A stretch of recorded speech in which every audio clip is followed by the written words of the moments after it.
बहुत चर्चा का विषय है। 3 दिन हो गए हैं और काफ़ी चर्चाएं हो रही हैं। भारत की मीडिया ने पूर्णतया सफल बताया है और ये बताया है कि प्रधानमंत्री ने जो है अमेरिका में जंग जीत लिया। लेकिन अमेरिका के अखबार क्या कह रहे हैं, हम वो दिखाना चाहेंगे कि अमेरिकी अखबार हैं, उन्होंने क्या क्या लिख रहे हैं, प्रधानमंत्री के बारे में क्या लिख रहे हैं, भारत की जनता के बारे में क्या लिख रहे हैं, भारत के अल्पसंख्यकों के बारे में क्या लिख रहे हैं। और ये बहुत बड़ी चीज़, एक बहुत बड़ी एक बात ये सामने आई कि जिस तरह से कमला हैरिस जो भारतीय नस्ल की थी, इनसे बड़ी उम्मीदें थी, काफ़ी उम्मीदें लेके प्रधानमंत्री गए थे और ये माना जा रहा था कि ये बहुत कुछ कामयाबी होगी।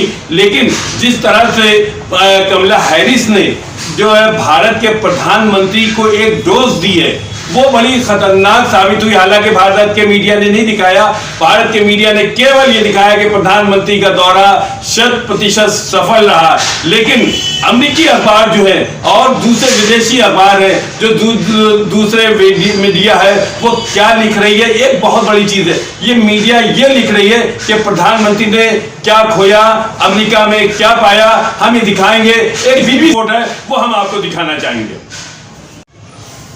जिस तरह से भारत की मीडिया काफ़ी निशाने पे रहती है और भारत की मीडिया के बारे में कहा जाता है कि सरकारी तंत्र है, इस चीज़ को लेके काफ़ी चिंता रहती है। हालांकि कुछ मीडिया घराने ऐसे हैं जो वाकई में सरकार का तंत्र बने हुए हैं और सरकार के पिट्ठू बन के उनके इशारे पे काम करते हैं। लेकिन ये जो छोटी मीडिया है, ये छोटी मीडिया बहुत काम करती है और ये छोटी मीडिया ये जो सच और सच्चाई वो दिखाना चाहती है। इसीलिए सहारा टुडे सच और सच्चाई को सामने लाना चाहता। ये सहारा टुडे की BBC की रिपोर्ट है। हम आपसे अनुरोध भी करेंगे कि चैनल को सब्सक्राइब करें, लाइक करें और हमारा मनोबल बढ़ाएं।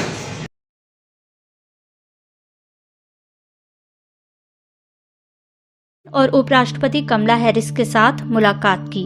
इस दौरे में जो सबसे अहम चीज थी वो कॉड की व्हाइट हाउस में प्रस्तावित बैठक, जो कि शुक्रवार को हुई। दौरे को लेकर बहुत दिलचस्पी नहीं दिखी, लेकिन कॉड की बैठक की चर्चा जरूर हुई है।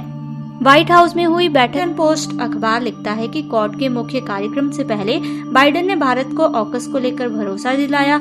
बाइडेन ने कहा कि वो प्रधानमंत्री मोदी के साथ एक मजबूत साझेदारी निभाने, कोरिया के जापानी नागरिकों के अपहरण के मामले में समाधान निकालने में सहयोग की अपील की। अमेरिकी टीवी न्यूज चैनल CNN कमला हैरिस की बैठक को अपनी वेबसाइट पर जगह देते हुए शीर्षक लगाया है कि कमला हैरिस ने ऐतिहासिक बैठक में भारत के PM मोदी पर मानवाधिकार को लेकर दबाव डाला।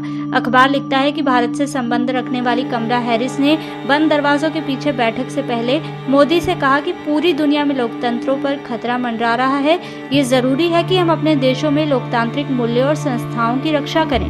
मैं अपने व्यक्तिगत अनुभव से जानती हूँ कि क्या काम किए जाने की जरूरत है। हमें सोचना चाहिए कि हम क्या चाहते हैं और हमारे लोकतांत्रिक मूल्यों और संस्थाओं के लिए क्या नजरिया रखते हैं।